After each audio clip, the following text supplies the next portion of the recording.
நல்லபடி வாதனையை மாற்றும் வகை இதுவே. மற்றவற்றுள் ஏதமரக் கண்ட விதம்.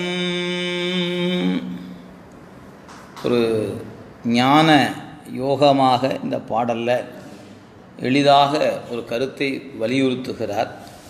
பாடல்ல என்ன சொல்லப்பட்டிருக்கிறது அப்படின்னு பார்த்தீங்கன்னா, எல்லா அறிவுகளின் தாத்பரியம், இந்த தாத்பரியம் என்று சொல்லக்கூடிய அந்த சொல் பயன்படுத்தி அதனுடைய உட்கருத்து அல்லது அவற்றுடைய முடிவு என்று சொல்லப்பெறுவது, அது என் அறிவு செல்லும் இடத்தளவும் சென்று அறிந்தேன். என்னுடைய அறிவு சிந்தித்து எவ்வளவு தொலைவு சென்றதோ அந்த அளவு சென்று அறிந்தேன். இந்த வாதனையை மாற்றுவதற்கான வகை இதுவே ஒன்றுதான் இருக்கிறது என்ற வகையில் இதுவே என்று காட்டுகிறார். அப்படி என்ன அந்த வாதனையை மாற்றுவதற்கான வகை அப்படிங்கிறத பார்க்கலாம். இந்த பாடல் 4 கருத்துக்களை நமக்கு தருகிறது.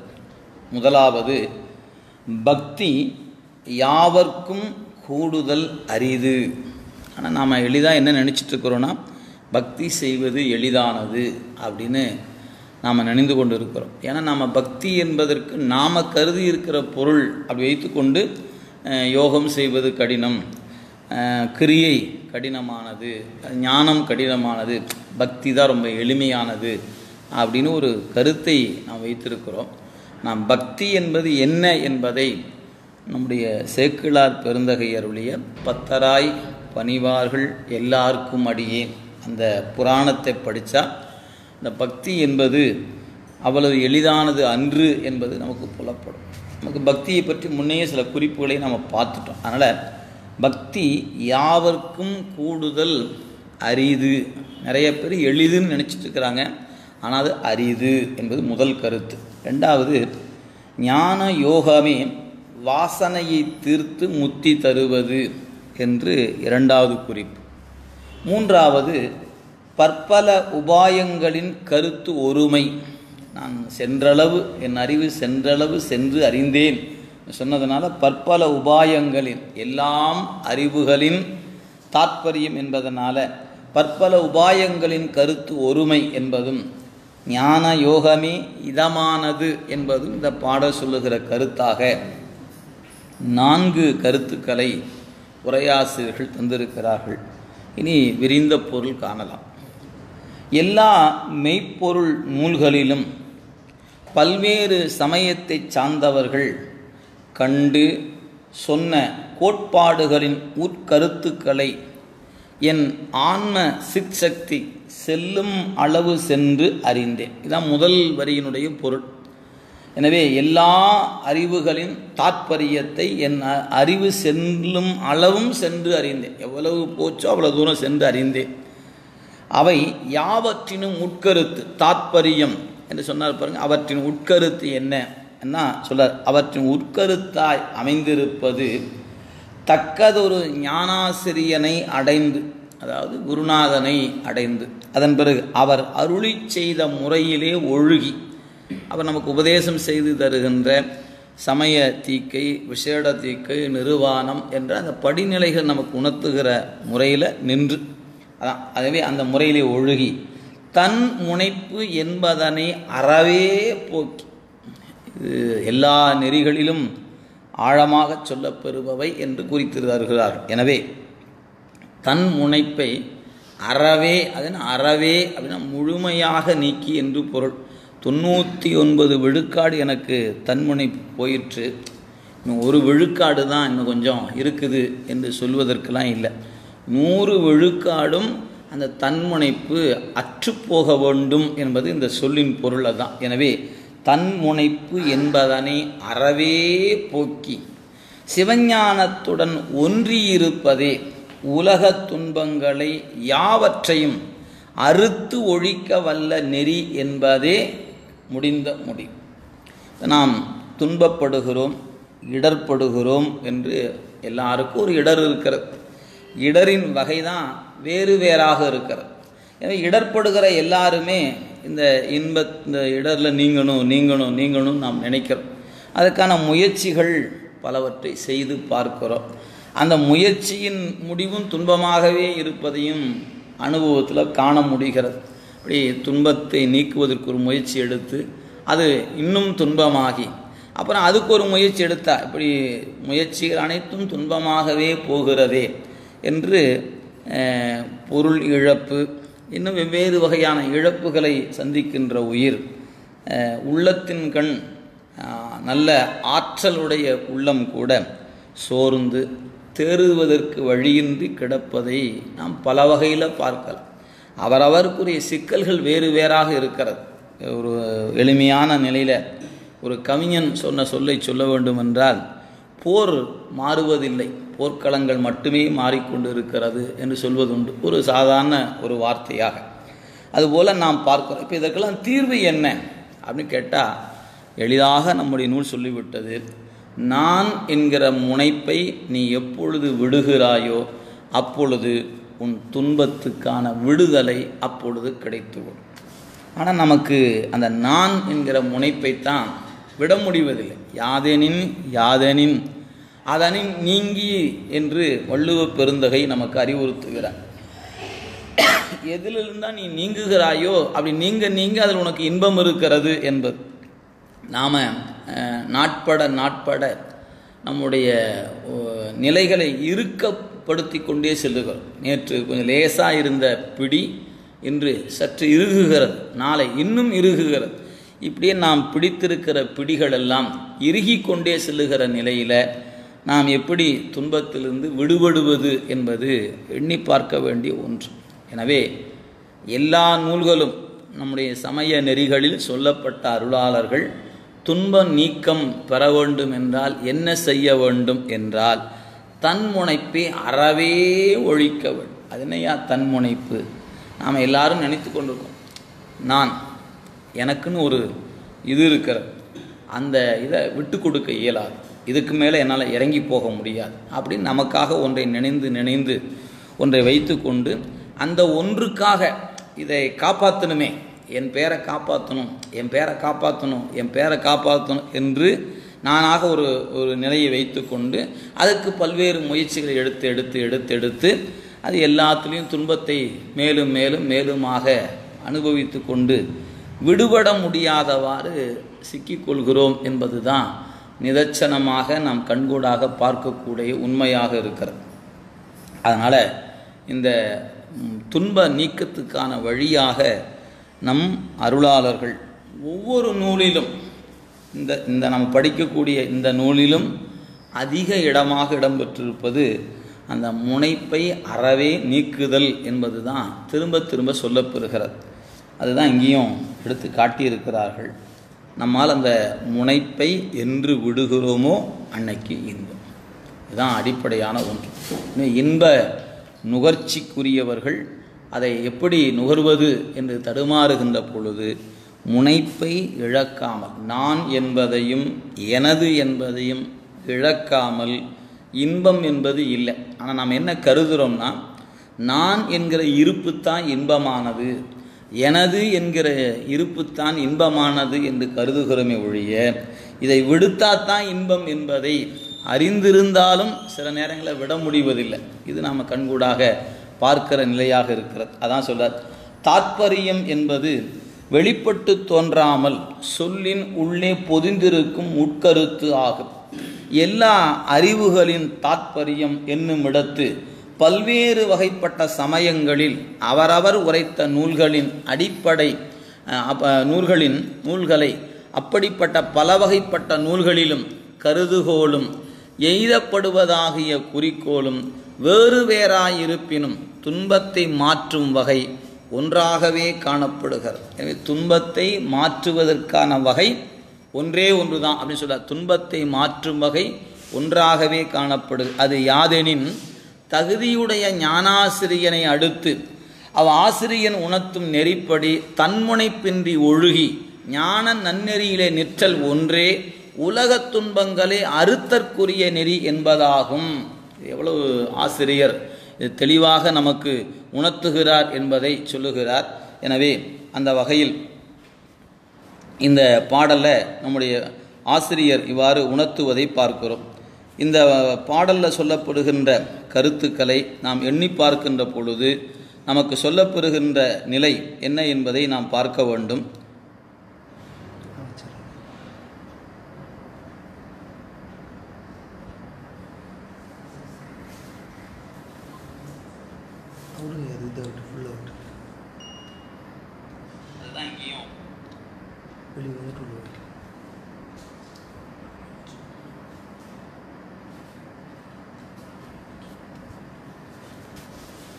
தாற்பரியம் என்று சொல்லப்பெறுகிற அடிப்படை பல வகைப்பட்ட நூல்களிலும் கருதுகோலும் எய்தப்படுவதாகிய குறிக்கோளும் வேறு வேறாயிருப்பினும் துன்பம் மாற்றக்கூடிய வகை ஒன்றாகவே காணப்படுகிறது. எனவே நமக்கு துன்பத்தின் வழிகள் பலவாக இருக்கின்றன. ஆனால் துன்பம் நீக்கத்துக்கான வழி என்பது ஒரே வழிதான்.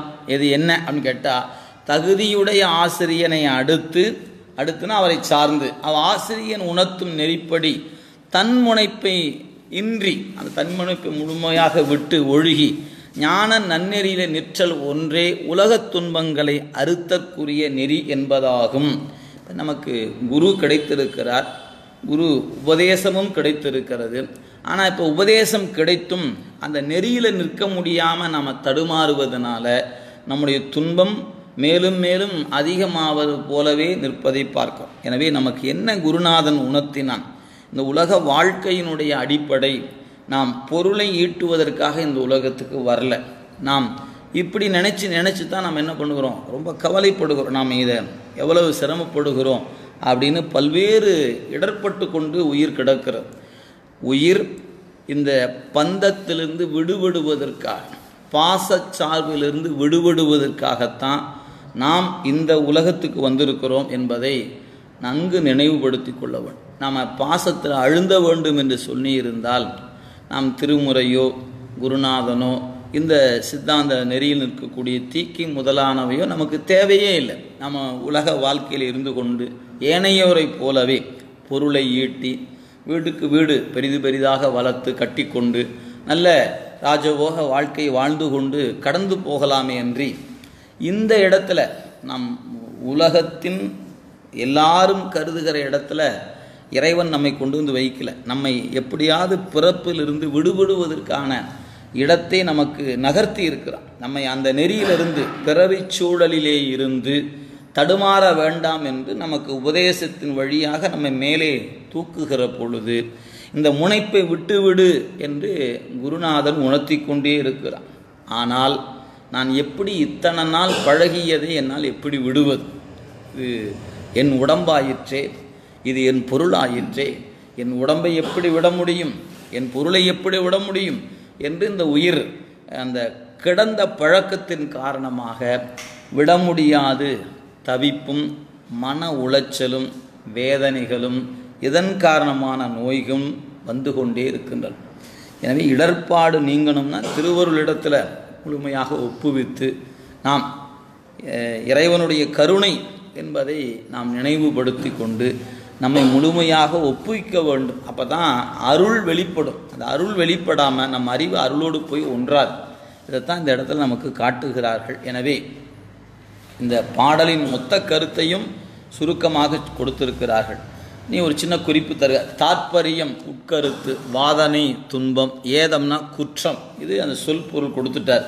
நீ தர பக்தி யோகத்தை பற்றி மாணாக்கருக்கு உபதேசித்த நம் நாயனார், களிற்றுப்படியாரின் ஆசிரியர் நம் நாயனார், அஃது அமைவதன் அருமையும், அது எவ்வளவு அருமைப்பாடு, அருமையும் இயல்பாகவே அது விளையும் என்பதையும் கண்ணப்ப நாயனார், செந்தனார், மங்கையர்க்கரசியார் ஆகிய இம்மூவர் வரலாறுகளாலும் உணர்த்தினார். கண்ணப்பருக்கும் சேந்தனாருக்கும் மங்கையர்க்கரசியாருக்கும் அந்த பக்தி நெறி எப்படி வளர்ந்தது ஓங்கியது என்பதை எடுத்து காட்டுகிறார். இம்மூவரும் பிறருக்கே ஊட்டி வளர்க்க முயன்றனர் என்பதை நாம் உணரலாம். இவங்க பக்தியில் நின்றது மட்டுமல்ல, ஏனையோரும் பக்தி நெறியில் இருக்க வேண்டும் என்று அவருடைய பணிகள் அமையப்பட்டிருந்தன. ஆனால் இம்மூவரும் பிறருக்கே ஊட்டி வளர்க்க முயன்றனர் என்பதை நாம் உணரலாம். ஆகையினால் பக்தி நெறியை இயற்கை நிகழ்வுக்கு விட்டுவிட்டு எடுத்த இப்பிறப்பிலேயே பிறப்பற்றிருத்தற்கு எல்லாம் மேற்கொள்ளத்தக்கது ஞான யோகம் ஒன்றே எனவும் அதுவே படிப்படியாக பயிற்சியால் சாதிக்கத்தக்குவது எனவும் இச்செய்யுளில் கூறலாயினார். எனவே நமக்கு நீங்கள் சாமி இறைவன் உடைய வழிபாட்டு நெறியில் சமயம், விசேடம், நிர்வாணம் இப்படி படிநிலைகள் இருக்கின்றன. எதுவாக இருப்பினும் இறை செயல் என்று கருதி என் செயல் என்பது இல்லை என்று உணர்ந்தாத்தான் நீங்கள் பிறவி சூழலிலிருந்து விடுபட முடியும். நீங்கள் எல்லாம் இவன் செய்தான், அவன் செய்தான், இவன் செய்து விட்டான், இப்படி பண்ணிவிட்டான், அவன் அப்படி பண்ணிட்டான் என்று நாம் கருத கருத நம்முடைய அறிவு வினைவயப்பட்டு கொண்டே இருக்குமே அன்றி வினையிலிருந்து விடுபடுவதற்கான வழியை தேடாது. அப்போ இது பிறகு எப்படி தான் நடக்கிறது? திருவருள் திருவருள் திருவருள். அவ்வளோதான். இறைவன் இந்த வினை துன்பத்தை நமக்கு கொடுக்க வேண்டும். அது கொடுத்தாத்தான் நம் அறிவு திருந்தும் என்றால் அந்த திருத்தத்தை கொடுத்துத்தான் ஆக வேண்டும். அது ஒன்றும் மாற்று கருத்தே இல்லை.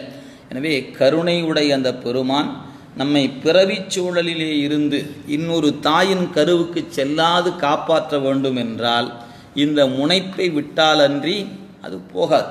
அந்த முனைப்பை விட வைக்க வேண்டும் என்றால் அவன் நமக்கு நீங்கள் சிறிய துன்பத்தை கொடுக்கும்போதே அந்த முனைப்பை விடலைன்னா பெரும் துன்பத்தை கொடுத்து தான் விடணும். வேறு வழியே இல்லை. அதுக்கு நீங்கள் சிறிய துன்பத்திலேயே திருந்தி விட்டால் பெரும் துன்பத்துக்கு இடமில்லை என்பதை நாம் நினைவில் கொள்ள வேண்டும். ஆனால் நாம் அப்படி நினைப்பதில்லை. அதான் இப்போ மேலும் மேலும் நான் ஏன் துன்பப்படுகிறேன் என்று ஒவ்வொருவருடைய நெஞ்சிலும் ஒரு கேள்வி இருக்கும்.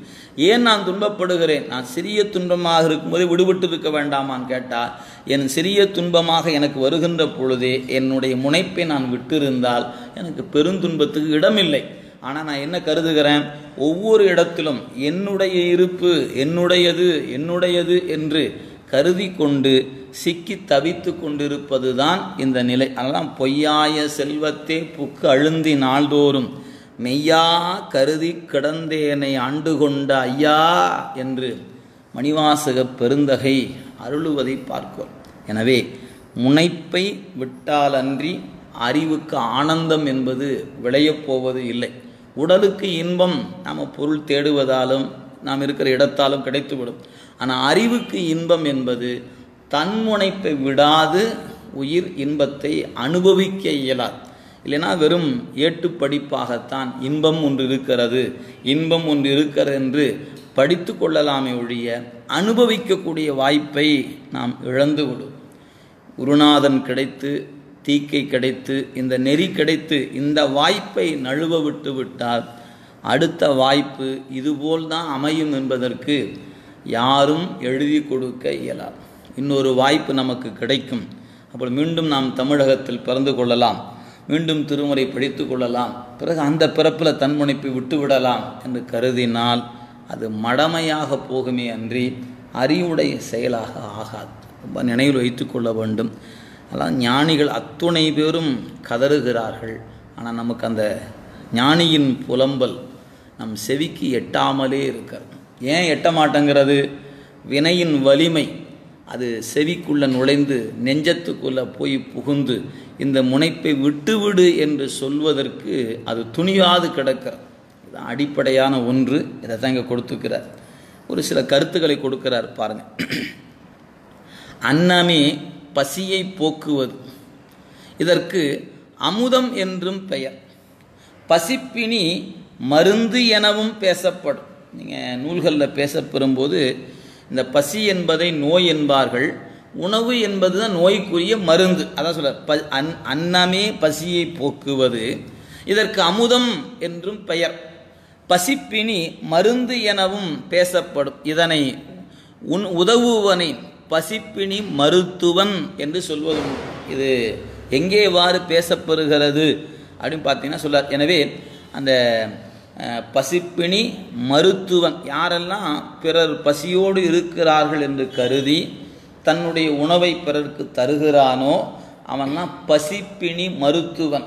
நிறைய பேர் உடல் மருத்துவத்துக்கு நம்ம நீட் தேர்வுகள் எழுதி ஒரு 5 ஆண்டு மருத்துவம் படித்து அப்புறம் போய் ஏதாவது ஒரு மருத்துவர் இடத்துல இருந்து ஒரு 2 ஆண்டுகள் 1 ஆண்டுகள் பயிற்சி எடுத்து நம்ம ஒரு மருத்துவர் ஆகலாம். ஆனால் இந்த பசிப்பிணி மருத்துவராவதற்கு இந்த படிப்புகள் பயன்பட போவதில்லை.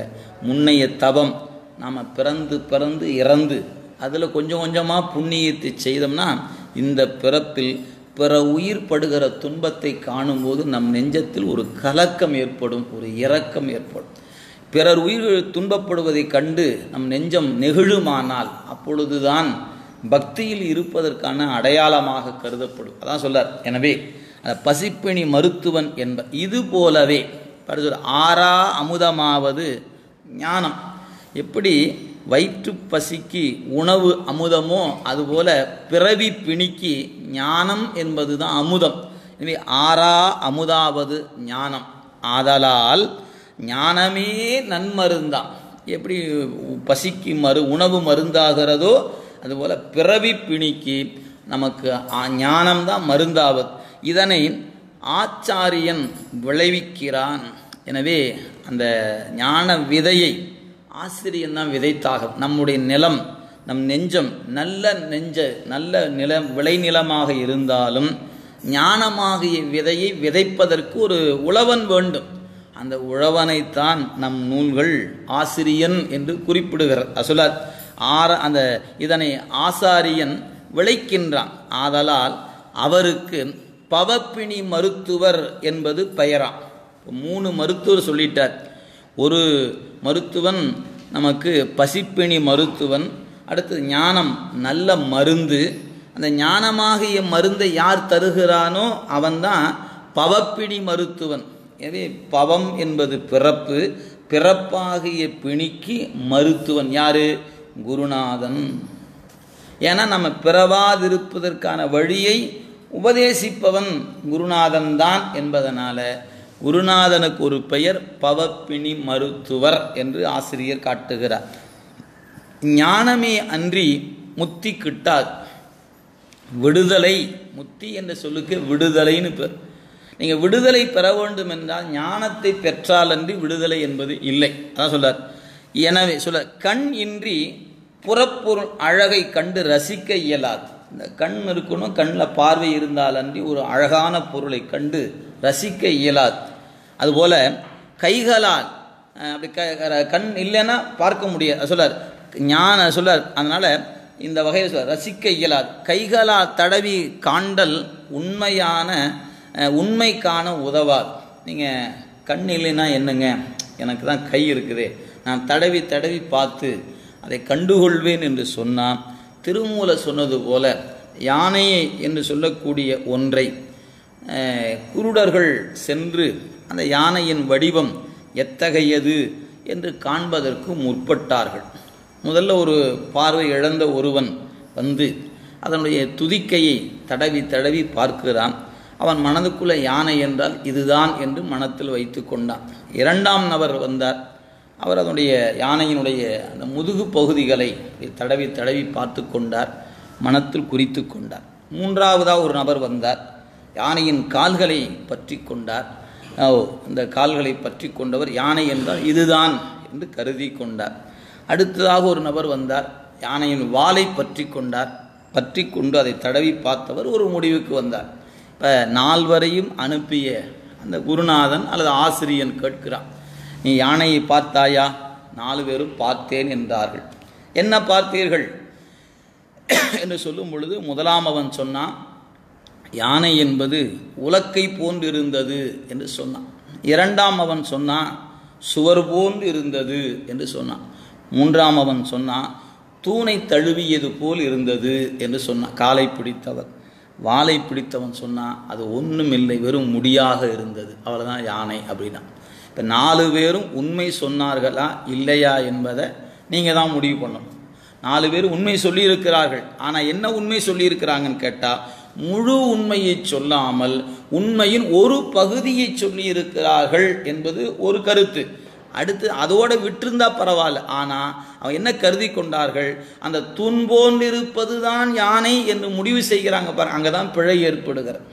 தூண் போன்றும் யானை இருக்கிறதுன்னு சொன்னால் தப்பு இல்லை, தூண் தான் யானை என்று கருதும் போது தான் கருத்து பிழை ஏற்பதற்கான இடம் இருக்கிற. இதை திருமூல நாயனார் தன்னுடைய திருமந்திரத்தில் பாடுகிறார்கள். எனவே பிரம்மம் என்கிற பொருளை ஆராய்ச்சி செய்கின்ற அறிஞர்கள் இப்படித்தான் அவங்க பாட்டுக்கு கண் இல்லாது, எது கண் என்பது குருநாதனுடைய அருக்கண் வேண்டும், அந்த அருக்கண் இல்லாது காண்பவர்கள் ஒன்றொன்றை கருதி கொண்டு இதுவே கடவுள் என்று கருதி மயங்கி கிடக்கிறார்கள் என்று எடுத்து காட்டுவார். எனவே குருடும் குருடும் குருட்டாட்டம் ஆடி குழி விழுந்தவாறே என்று அறிவுறுத்துவதையும் நாம் பார்க்கிறோம். எனவே ஒரு அழகான பொருளை ரசிப்பதற்கு கண் பார்வை இன்றியமையாது. வெறும் கைகளை வைத்து கொண்டு மட்டும் தடவி அந்த பொருளின் அழகை நாம் அனுபவிக்க இயலாது என்பதை இங்கே உரையாசிரியர் தருகிறார். அதாவது எனவே கைகளா தடவி காண்டல் உண்மை காண உதவாது. இந்த உண்மைகளை எல்லாம் நாம் ஆராய விட்டு விட்டால் இந்த உண்மைகளை எல்லாம் நாம் ஆராய விட்டு விட்டால் சிரமப்படும். இதெல்லாம் நீங்கள் சிந்தித்து பார்க்கலாம் சார். நுண் அறிவு இன்மையால் உண்மை காணாமல் மயங்குவோம். நமக்கு அறிவு எல்லாருக்குமே இருக்கிறதுங்க. ஆனால் நம்முடைய அறிவு தூல அறிவாக பரந்த அறிவாக இருப்பதனால நாம் அதை பரந்த அறிவில் போய் நம்ம பரம்பொருளை பற்ற இயலாது. நுண் அறிவால் தான் அவனை பற்ற முடியும். அதான் சொல்றார். எனவே அந்த நுண் அறிவு இன்மையால், அங்கே சொல்லும்போது நுண்ணறிவு இன்மையால் உண்மை காணாமல் மயங்குவோம். ஆகையால் ஆசிரியர் தாமே பற்பல சமய பணுவல்களை ஆராய்ந்து தெளிந்து அனுபவித்து நமக்கு முடிந்த முடிவாக அறிவிக்கின்றார். இப்போ உலக சமயங்களில் பல்வேறு சமயங்கள் இதுவே தெய்வம், இதுவே தெய்வம், இதுவே தெய்வம் என்றும் இதுவே முத்தி என்று அவரவருடைய அறிவுக்கு ஏற்றாற் போல சில முடிவுகளை கொடுத்திருக்கிறார்கள். நாம் இந்த பிறப்புக்கு உட்பட்டிருக்கிற நாம் ஒவ்வொரு சமயமாக படித்து பார்த்துவிட்டு பிறகு நீங்கள் சொல்லுகிற சைவ நெறிக்கு நான் வருகிறேன் என்று புறப்பட்டு போனோன்னு சொன்னால் இந்த பிறவி முடிவதற்குள்ளேயே வந்து விடுமானா சொல்ல முடியாது. ஏன் அத்துணை சமயங்கள் இருக்கின்றன. அந்த புத்தகங்களை படிக்கணும், அவங்க சொன்ன நெறியில் நின்று பார்க்கணும், அந்த நெறியில் நின்று இன்பம் இருக்குதான்னு பார்க்கணும். இன்பம் இருக்குது என்று நீங்கள் படித்து வழி நெறியில் நின்று ஆராய்ந்து முடிவு காண்பதற்குள்ள நம் ஆயுட்காலம் போய்கொண்டே இருக்கும். இப்படி ஒவ்வொரு சமயத்திலும் புகுந்து புகுந்து புகுந்து பார்த்து இதில் ஒன்றுமில்லை, இது ஒன்றுமில்லை, ஒன்றுமில்லை என்று கடந்து கடைசியாக நீங்கள் சைவ நெறிக்கு வரலான்னு வருவதற்குள்ள பிறவியினுடைய ஆயுட்காலம் இருக்குமான்னு தெரியாது. எனவே இப்போ நீங்கள் ஒவ்வொரு சமய நூலை படித்து பார்த்துட்டு வரன் போய் சிரமப்படுவதை விட ஒரு ஆசிரியனை நீங்கள் அணுகினால் அவன் சொல்லுவான், பார் இந்த நூல் இதுதான் சொல்லுது, இதுக்கு மேலே இதை பயன்படுத்தாது, இதைத்தான் சொல்லுது.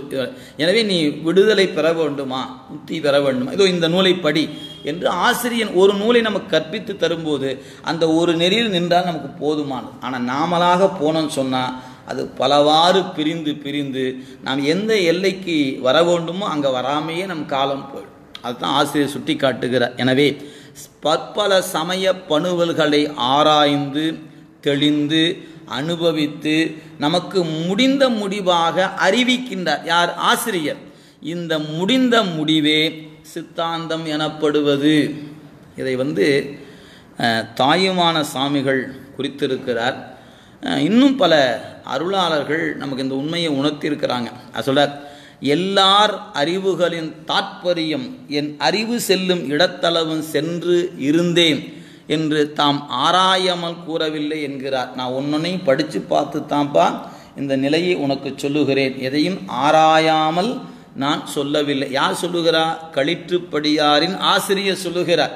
எனவே கூறுங்கால் சொல்ல, எனவே ஒன்றை உறுதி உற கூறுங்கால் ஞானிகள் இவ்வாறு கூறுதல் மரபு என்பதை யாம் மெய்யாக கண்டவற்றுள் இல்லை நான் சத்தியம் செய்கிறேன்னு திருவள்ளுவர் சத்தியம் செய்ய வேண்டியிருக்கு. நினைத்து பாருங்க, அவங்களாம் சத்தியமாக நான் சொல்ல வேண்டிய அவசியம் இல்லை.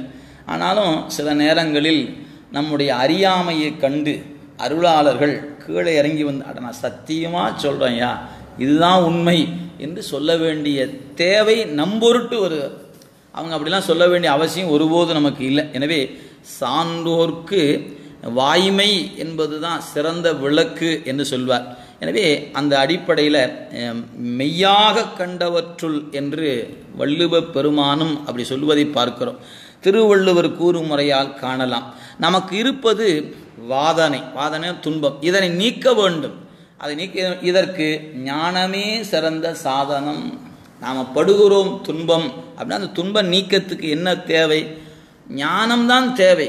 அந்த ஞானம் எப்படி கிடைக்கும்? குருநாத நன்றி கிடைக்காது. சரி, தான் குருநாதர் கிடைச்சிட்டாரே, அப்போ அந்த உபதேச மந்திரம் இருக்கிறதே, அந்த உபதேச மந்திரத்தை பிடித்து கொள்ள வேண்டும் அல்லவா? ஜபிப்பது குறிக்கோள் அல்லங்க, அதை எல்லாரும் ஜபித்து கொண்டு இருக்கிறோம். ஆனால் அந்த மந்திரத்தை பிடிக்க வேண்டும். அதில் என்ன சொல்லப்பட்டு இருக்கிறோ அந்த நெறிப்படி நின்று அந்த மந்திரத்தின் வழியாக நின்று பழக வேண்டும் அல்லவா? அதுதானே நம்முடைய ஞான சாத்திரங்கள் நமக்கு அறிவுறுத்துகிறது. நமக்கு சொல்லப்பெறுகிற எதை விடச் சொல்லுகிறார்களோ அதை மட்டும் நாம் விடாமல் சிக்கனை பிடித்து கொண்டு விடுவதற்குரிய மந்திரத்தை மட்டும் சொல்லிக்கிட்டே இருக்கும். இது ரெண்டுக்கும் முரணாக இருப்பது. எனவே முரண்பாடு. நாம் ஏன் துன்பப்படுகிறோம் என்றால், நாம் இருக்கிற இடத்துல நீங்கள் சிந்திக்கிற சிந்தனை எதுவோ அதற்கு ஏற்ப மந்திரம், மந்திரத்துக்கேற்ப நாம் வாழ வேண்டும்.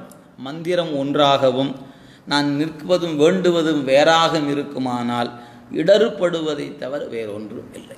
அதான் சொல்றார். எனவே சொல்ல சிறந்த சாதனம் ஞானமே. புலமையை புலமையால் தான் காண முடியும் அங்கனமே.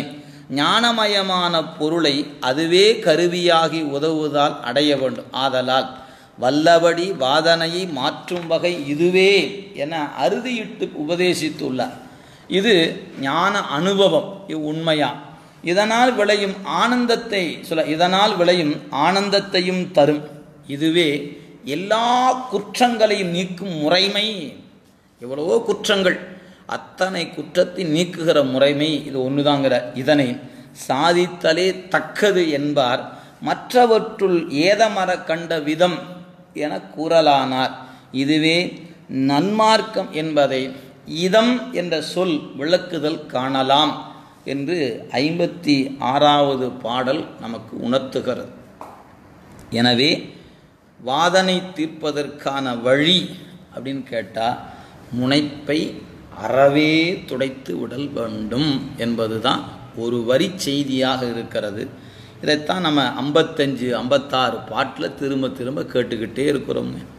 பட்டினத்து அடிகளுக்கு ஒரே ஒரு முறை காதற்ற ஊசியும் வாராது காணும் கடைவழிக்கே என்ற அந்த வாசகம் காதுக்குள்ள நுழைந்த மாத்திரத்தில் பாச கயிறு அருந்தது, ஞானம் விளைந்தது. நம்ம 56 பாட்டும் கேட்டாச்சு, படித்தாச்சு. ஆனால் நம்முடைய முனைப்பு அறாது கிடப்பதனால ஞானம் விளையாது கிடக்கு. நல்லா நினைவில் வைத்து கொள்ள வேண்டும். திருவருள் எப்போது காட்சிப்படும்? நீங்கள் அருளை உணர்வது எப்போ? நம்ம இருக்கிறதுலையே நான் அருளில் தான் இருந்துட்டுருக்கிறேன் நினைத்து கொண்டு இருப்பது வேறு. அருள் என்பது உங்களுடைய முனைப்பை விட்டாலன்றி அருள் புலப்படாது. நான் என்பதும் எனது என்பதும் அறவே விட்டுவிட்டால் அன்றி திருவருள் என்கிற அருள் காட்சி நம் அறிவுக்கு புலப்படாது. இதுதான் நம்முடைய நூல் சத்தியம் செய்து சொல்லுகிறது. நமக்கு நீங்கள் என்ன சத்தியம் வேணால் செய்து கொள்ளுங்கள், நான் இப்படித்தான் இருப்பேன். ஏன் இப்படி தான் பழகிட்டேன், எனக்கு இன்றைக்கி 50 வயசு ஆச்சு, 50 வருஷமாக இருக்க பழகுது எப்படிங்க விட முடியும் என்னால் என்று நிற்குறமை ஒழிய, இதை தூக்கி போடு, பெருமான் நமக்கு கிடைச்சிடுவார் அப்படின்னா அதை தூக்கி போட்டுட்டு அவரை பிடிக்கணும் அப்படிங்கிற நினைப்பு வராமல் இதை பிடித்தில் இருக்கிற இன்பத்தில் தான் கருதி கிடக்கும். இதுதான் நம்முடைய அறியாமை. அதை தவிர வேறொன்றும் இல்லை. விடுகிற பொழுது இன்பம். யாராக இருந்தாலும் எப்பொழுது விடுகிறோமோ அந்த வினாடி இன்பம் விளை. அப்புறம் இப்போ தாங்க விட்டுருக்குறோம், புறப்பட்டு இன்பம் வந்துட்டு இருக்குது, கொஞ்சம் கொஞ்சமாக வந்துட்டு இருக்குது, நாளைக்கு வந்துடும், நாளானைக்கு வந்துடும் அப்படிலாம் இல்லை. எந்த வினாடி விடுகிறோமோ அந்த வினாடி இன்பம். இதுதான் முனைப்பு அருகிற பொழுது விளைகிற நிலை என்பதை நம் நூல் சொல்லுகிறது. எல்லோரும் விடுவதற்கான முயற்சி நினைக்கிறோம், முயற்சி செய்து பார்த்து தோல்வி தான் வந்து கொண்டு இருக்குதே ஒழிய வெற்றி பெற்று விட்டதாக சூழலை காணலை. என்றாவது ஒரு நாள் வெற்றி பெறுவோம் அப்படிங்கிற ஒரு நம்பிக்கையில் நம்முடைய வாழ்க்கை நகர்ந்து கொண்டு இருக்கிறது என்பதை சொல்லி நாம் 57வது பாட்டுக்கு செல்லலாம். வித்தும் அதன் அங்குரமும் போன்றிருக்கும் மெய்ஞானம், வித்தும் அதன் அங்குரமும் போன்றிருக்கும் மெய்ஞானம், வித்தும் அதன் அங்குரமும் மெய் உணரில், வித்து அதனில் காணாமையால் வித்ததனில் காணாமையால் அதனை கைவிடுவர் கண்டவர்கள் பேணாமையால் அற்றார் பேறு. பேணினால் பெறலாம், பேணாது விட்டுட்டா அற்றார் பேர். இவ்வளோ அழகாக நமக்கு அறிவுறுத்துகிறார் ஆசிரியர். பாருங்கள், இந்த பாடல் என்ன கருத்தை சொல்லுகிறது? 3 கருத்து. 1, ஞானம் பெறுதல். 2வது, ஞானத்தில் நிற்றல். 3வதாக, ஞான முடிவினை எய்துதல் என்று 3 கருத்தை சொல்லுகிறது இந்த பாட்டு. விளக்கம் பார்ப்போம். இங்கே பாடலில் வித்து அப்படின்னு ஒரு சொல் கொடுத்துருக்க. வித்து என்பதற்கு இந்த இடத்துல என்ன பொருள் அப்படின்னு கேட்டால், அதாவது சிவம். வித்துனா விதை என்பது எல்லாரும் அறிந்தது. விதை விதைத்தால் பயிர் முளைத்து வரும், இது எல்லாரும் தெரிந்த ஒன்று. இங்கே சிவம் என்கிற அந்த பொருளை உங்கள் நெஞ்சத்தில் கொண்டால் ஞானம் என்பது விளையும் என்பது கருத்து. அதனால தான் வித்து என்பது சிவம், முளைத்து வருவது ஞானம். அதில் அங்குரம் என்பது இங்கே சொல்லல, அங்குரம் என்று சொல்லுவாங்க. அதாவது விதையிலிருந்து முளைத்து வருகிற அந்த முளைத்தல் என்கிற செயலுக்குத்தான் அங்குரம் என்று பெயர். நீங்கள் இன்னும் திருக்கோயில் குடமுழுக்கு விழாக்கள் அல்லது ஆண்டுதோறும் நடைபெறுகிற பெருவிழாக்களில் பார்த்தீங்கன்னா பத்திரிகை செய்தி போடும்போது அங்குரார்ப்பணம் அப்படின்னு ஒரு செய்தி போடுவாங்க. என்னமோ நம்ம அங்குரார்ப்பணம், அது என்ன பொருள் தெரியுதோ இல்லையோ, பத்திரிக்கை அடிக்கிறவும் தெரியாது, வாசிக்கிறவும் தெரியாது. அங்குரார்ப்பணம் அப்படின்னு இருக்கும், அதோட முடிஞ்சு போச்சு. என்ன பொருள் அப்படின்னு கேட்டால், நம்ம எளிமையாக பழைய காலங்களையும் சரி இன்றைக்கும் சில குடும்ப நிகழ்வுகளில் பார்த்தீங்கன்னா தெரியும், ஒரு மங்கள விழா நடத்த வேண்டும் என்ற ஒரு திருமண நிகழ்வு என்று சொன்னால் 7 நாட்களுக்கு முன்பாக அந்த மணமகன் மணமகள் இந்த இல்லத்தில் சார்ந்திருக்கக்கூடியவர்கள், குறிப்பாக மணமகள் இல்லத்தை சார்ந்தவங்க வீட்டில் தான் திருமணம் நடைபெறும். என்ன செய்வாங்கன்னா, மண் எடுத்து கொண்டு வந்து வைத்து நவதானியத்தை நன்கு கழுவி பாலில் நன்கு ஊற வைத்து அதை அப்படியே அந்த மண்ணில் இட்டு தெய்வத்தை வேண்டிக் கொள்வார். அவரவருக்குரிய தெய்வத்தை வேண்டி இந்த தானியங்கள் எப்படி முளைத்து வருகிறதோ அதுபோன்று இந்த மணமக்கள் வாழ்க்கை இருக்கும் என்பதாக இறைவனை வேண்டி அந்த விதை விதைப்பாங்க. அது எப்படி செழித்து வருகிறதோ அதுபோல் மணமக்கள் வாழ்க்கை இருக்கும் என்பதனால ஒரு சடங்காக 7 நாட்களுக்கு முன்பாக இந்த வழிபாட்டை செய்வதுண்டு. அதே தான் கோயில் விழாக்களிலும் அந்த ஊர் எப்படி நன்றாக இருக்கும் என்பதற்காக ஊரை நினைந்து கொண்டு தெய்வத்தை வணங்கி அந்த மண்ணெடுத்து முளையிடுதல் என்றதற்கு பெயர். மண்ணெடுத்தல் அப்படிங்கிற ஒரு செயலும், அதனை தொடர்ந்து தானியங்களை அதில் விளைத்து அதை விதைத்து அது விளைந்து வருகிற பொழுது வழிபாடு செய்யப்படுவது. 7 நாட்களும் அதை தண்ணீர் விட்டு பாதுகாத்து வருவார்கள். 7ஆம் நாள் காணும்போது நன்கு செழிப்பாக அது வளர்ந்து நிற்பதை பார்த்து நம்முடைய குழந்தையினுடைய வாழ்க்கை நலமாக இருக்கப் போகிறது என்பதை பழைய கால வழிபாட்டு முறையில் வைத்திருந்தார்கள். இன்றைக்கி எல்லாமே மாறிப்போன சூழலில் நாமெல்லாம் இருக்கிறோம். இன்றைக்கி எத்தனை பேர் அந்த முளையிடுதல் போன்ற சடங்குகளுக்கு இடம் கொடுத்து எத்தனை பேர் செய்கிறார்கள் என்பதெல்லாம் கேள்வியாக இருக்கக்கூடிய ஒன்று. ஆனால் ஆலய வழிபாட்டில் இன்றும் அந்த குடமுழுக்கு காலங்கள் அல்லது ஆண்டுக்கு ஒரு முறை நடைபெறுகிற பெரும் திருவிழா என்று சொல்லக்கூடிய பிரம்மோற்சவ காலங்களில் இன்றைக்கும் அது செயல்படுத்தப்படுவதை பார்க்கலாம். அப்போல்லாம் எழுதியிருப்பாங்க அங்கூரார்ப்பணம் என்பது. ஆக முளையிடுதல், அதுக்கு பேர் அங்கூரார்ப்பணம் என்று சொல்ல. எனவே அந்த முளையும் அதிலிருந்து விளைகின்ற விளைச்சல் அதான் சொல்ல. எனவே வித்து என்பது சிவம், அதில் முளைத்து வருவது தான் ஞானம். எனவே அங்குரம் என்ற சொல்லுக்கு முளையை குறித்தது. மெய்ஞானம் என்பது வித்தும் முளையும் போல இருக்கும். மெய்ஞானம் என்று சொல்லுகிறார்களே, அது எது ஒன்றுனா சிவமும் சிவத்தினுடைய செயலும். எதான்னு பார்க்குறோம். இங்கே விதையும் விதையிலிருந்து வருகிற அந்த பயிர் அதை விளைவது தான் ஞானம். எனவே சிவமும் சிவத்தினுடைய கருணை தான் ஞானம் என்று சொல்லுகிறோம். அது விதையும் விதையிலிருந்து முளைத்து வருகிற முளையும் போன்றதுங்கிறார்.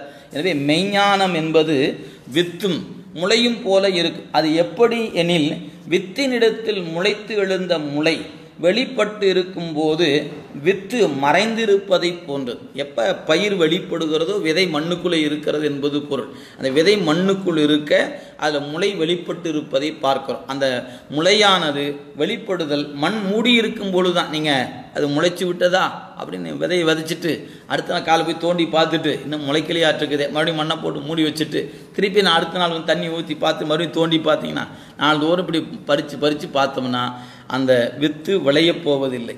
அப்போ அந்த வித்து வெளிப்படாது உள்ள பக்குவப்பட்டு அதனுள்ளிருந்து முளை வெளிப்படுவதை பார்க்க அதான் சொல்லார். எனவே வித்தினிடத்து முளைத்து எழுந்து முளை வெளிப்பட்டு இருக்கும் பொழுது வித்து மறைந்திருப்பதை போன்றது. அதாவது அருளை காரணமாய் இருக்கும் சிவம் வெளிப்படாததால் அதனை காண முடிவதில்லை. எனவே அருள் என்பதற்கு காரணம் எது? சிவம்.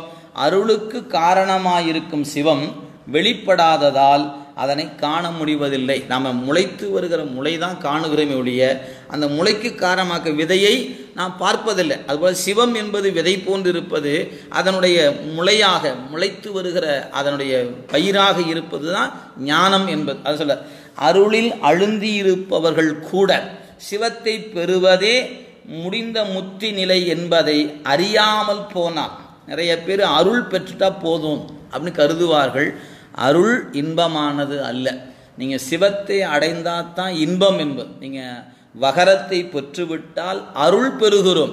ஆனால் இன்பம் எங்கே இருக்கிறது? சிவத்தை பெற்றால் அன்றி இன்பம் இல்லை. அதான் சொல்றார், அருளில் அழுந்தி இருப்பவர்கள் கூட சிவத்தை பெறுவதே முடிந்த முத்தி நிலை என்பதை அறியாமல் போனால் அருளை பெற்றும் அவர்கள் சிவத்தை காணாமல் சிவப்பேறு ஆகிய முத்தியை இழந்தவர்களே ஆவர். எனவே சிவத்தை பெறுவதாங்க பயன். நீங்கள் ஞானம் பெற்றுவிட்டே ஞானத்தின் பயன் என்ன? சிவத்தை நேசிப்பு, சிவத்தை பூசிப்பு, அதுதான் ஞானத்தின் பயன். இவை ஞானத்தால் தொழுவா சிவஞானிகள். ஞானத்தால் உன்னை தொழுவேன் நான் அல்லேன், ஞானத்தால் தொழுவார்கள் தொழக்கண்டு, ஞானத்தால் நானும் உன்னை தொழுவனே என்பது அப்பர் சுவாமிகளுடைய தேவாரம். ஞானம் என்பதன் பயன் என்ன? இறைவனை நேசித்தல். நீங்கள் ஞானமுடையவர் என்பது எதை வைத்து காண்பது? நீங்கள் சிவபெருமான் மீது காட்டுகிற அன்பு தான் உங்கள் ஞானத்தினுடைய அடையாளமாக இருக்கும். இறைவனை நான் விரும்புகிறேன், இறைவன் எனக்குரிய தெய்வம், நான் அவரை வழிபாடு செய்து கொண்டிருக்கிறேன், அவரை பார்க்காமல் என்னால் இருக்க இயலா என்று நம்முடைய நினைவுகளும் செயல்களும் அவனை நோக்கி அமைகின்ற பொழுதுதான் செயல்தான் உங்களிடத்தில் சிவம் இருப்பதை வெளிப்படுத்தி காட்டுமே அன்றி வெறும் நான் பக்தியா இருக்கிறேன் சொல்லுகிற சொல்லால் நீங்கள் அந்த விளைச்சலாகிய போகத்தை அனுபவிக்க இயலாது என்பதை இங்க இடத்துல காட்டுகிறார். எனவே முளையினை காண்பவர்கள் அதற்கு காரணமாயிருக்கும் வித்து இருப்பதை அறிவது போல அருளை பெற்றவர்கள் ஞானத்தின் முடிந்த முடிவாகி சிவத்தை பெறுதலே என்பதை உணர வேண்டும். வித்து இன்றேல் முளை இல்லை, சிவம் இன்றேல் அருள் இல்லை. எப்படி விதை இன்றியமையாததோ அதுபோல சிவம் இன்றியமையாது. இச்செய்யுள் போன்ற கருத்துடைய திருவுந்தியாரில் 28ஆம் பாடல் இந்நூல் விளக்கத்திற்கு சத்திய ஞான அபேட்சை என்ற தலைப்பின் கீழ் மேலுள்ள செய்யுள் கருத்து விளக்கப் பெற்று உள்ளது. இது மீண்டும் அதனை இங்கு கூறுதல் விரிவு செய்யும் ஆதலின் ஆண்டே கண்ணுறுமாறு வேண்டுகை செய்து இங்கு பொழிப்பாக இப்பாடல் கருத்து தரப்படுகின்றது. இந்த பாட்டுக்கான விளக்கத்தை திரு உந்தியார் என்ற நூலில் 28வது பாடலில் விரிந்த பொருளை தந்திருக்கிறார். இதனுடைய பொருளை விரிவாக காணும்னா ஆண்டு அங்கே பார்த்துக்குங்க அப்படின்னு ஆசிரியர் கொடுத்திருக்கிறார்.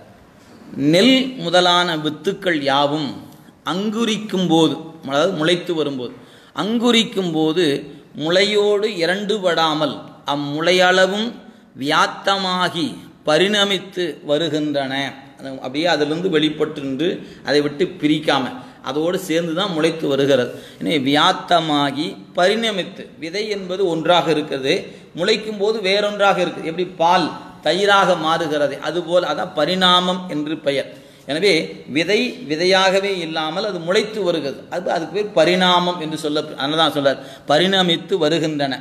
இந்த பரிணாமத்தையே பயனாக கருதுவதால் இதனை விரும்புபவர்கள் காத்திருப்பர். யாரெல்லாம் பயிர் செய்கிறாங்களோ அவங்களாம் முளைத்து வருவதை நோக்கி காத்திருப்பார்கள். அங்கனம் இருப்போர்க்கு பரிணாமம் முதிர்ந்த போது முன் உள்ள வித்து வெகுவிதமாய் பலிக்கின்றது. அவர்கள் பசியை போக்கி இன்புறுத்துகிறது. ஆதலால் வித்தினால் பயன் கொள்ள கருதுபவன் வித்து பருத்ததுமே எடுத்து உண்ணலாகாது. அது ஒன்று பலவாக பரிணாமப்பட்டு அளவும் காத்தல் புரிய வேண்டும்.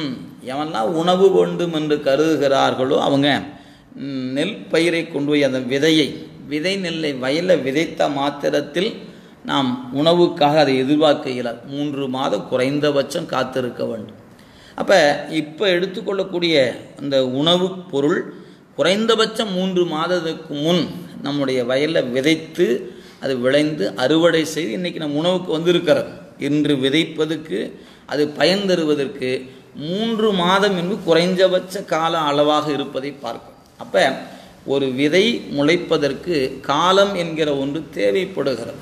அது மாதிரி தான் சிவமாகிய செம்பொருள் நம் நெஞ்சமாகிய வயலில் அந்த சிவத்தை குருநாதன் விதையாக விதைக்கின்ற பொழுது அது முளைத்து வருவதற்கு காலம் தேவைப்படுகிறது.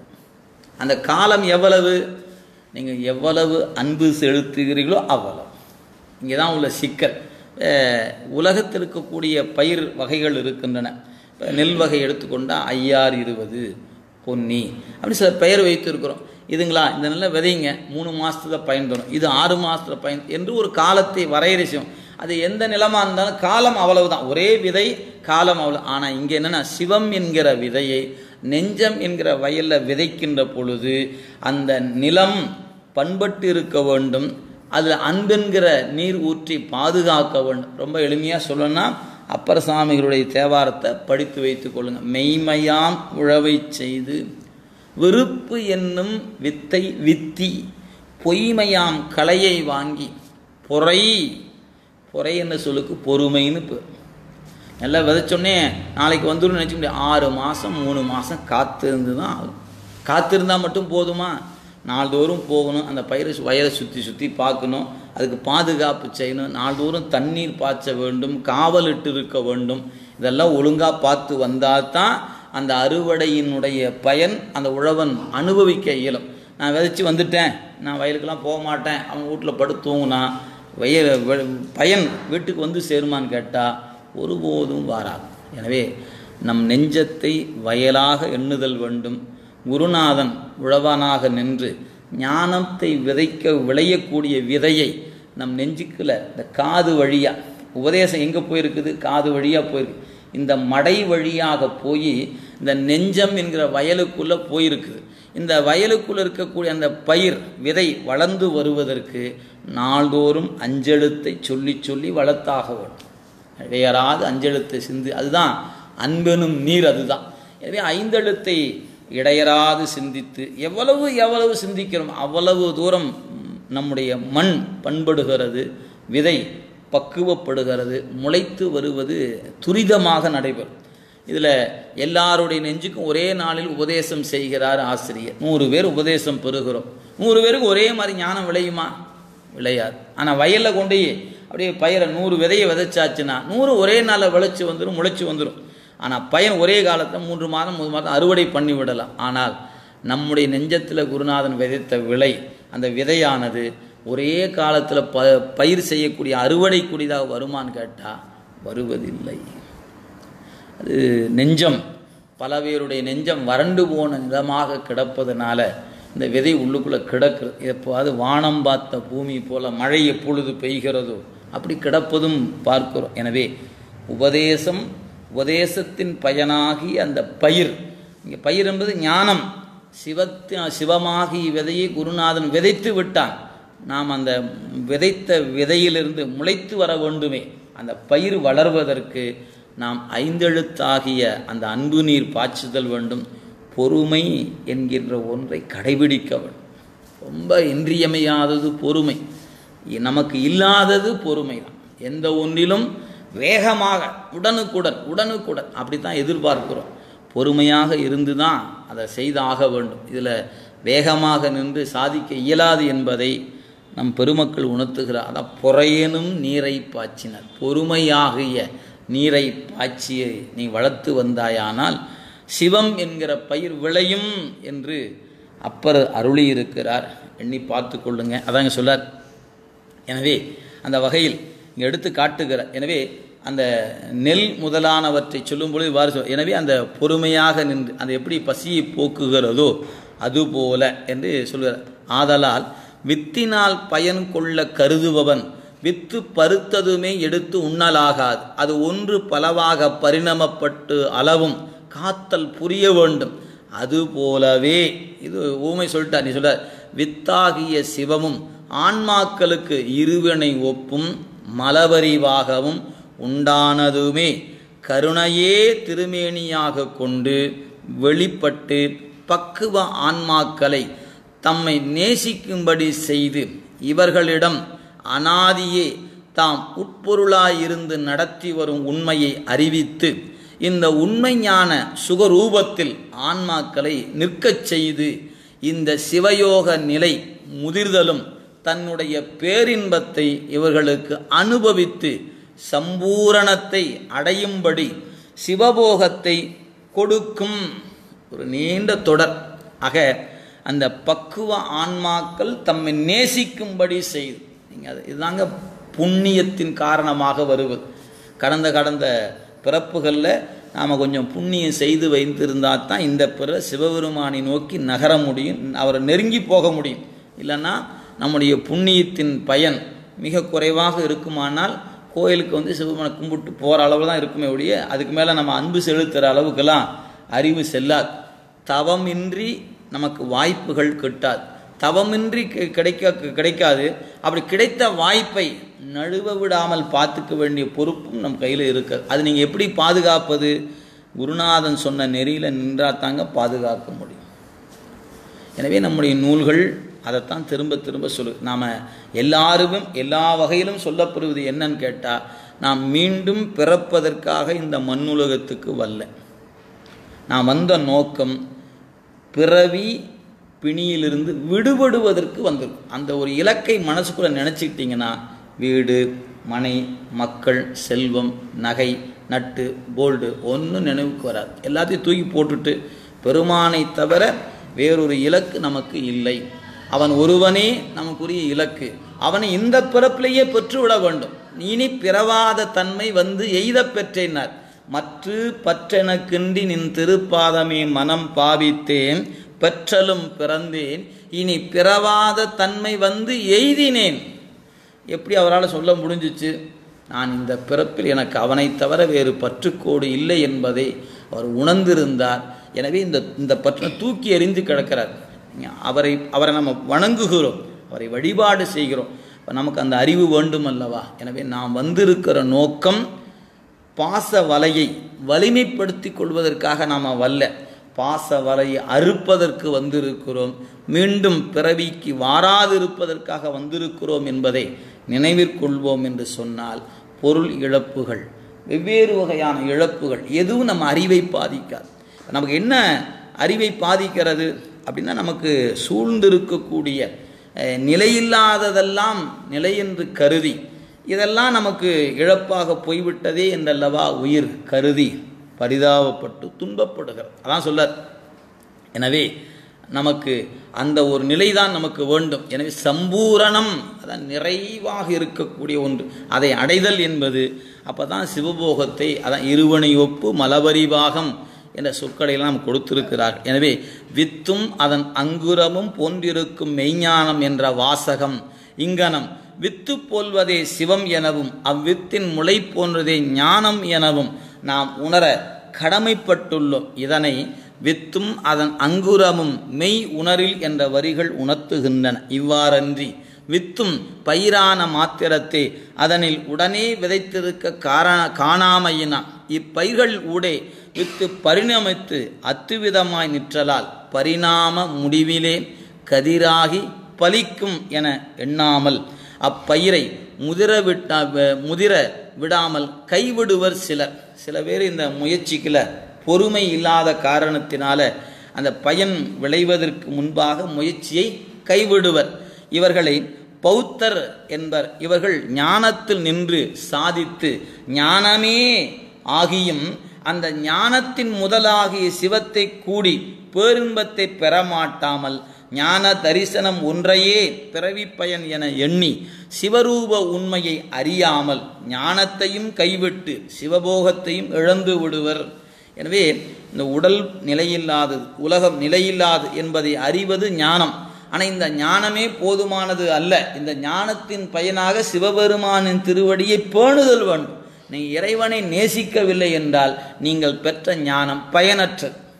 அதைத்தான் ஆசிரியர் அப்படி நீங்கள் ஞானத்தை பெற்றுவிட்டு இறைவனை போற்றவில்லை என்று சொன்னால் நீங்கள் பௌத்தரில் ஒருவராக போய்விடுவீர்களே அன்றி நீங்கள் இறைவனை பெறுபவராக ஆக மாட்டீர்கள் என்பதை உணர்த்துகிறார். எனவே பிறவி பயன் என்பதை அவர்கள் கைவிட்டு விடுவார்கள். எனவே ஆதலின் இவர்கள் பாக்கிய ஈனர், பாக்கிய வானர்ல பாக்கிய ஈனர், இதனை வித்து அதனில் காணாமையினார் அதனை கைவிடுவர் என்ற இடம் உணர்த்தும். நெல்லு முதலியவற்றில் அங்குரங்கள் உண்டு எனவும் அங்குரங்களிலே வித்து கலந்து நிற்கும் எனவும் அறிந்தவர்களும் கதிரை முதிரவிடாதே பிரயோசனம் கொள்ளாமல் பாராமுகமாக பயிரை பேணாது ஒழிதலால் அதன் பயனை பிறர் அடைய தாம் இழந்துவிடும் இனரே ஆவர்.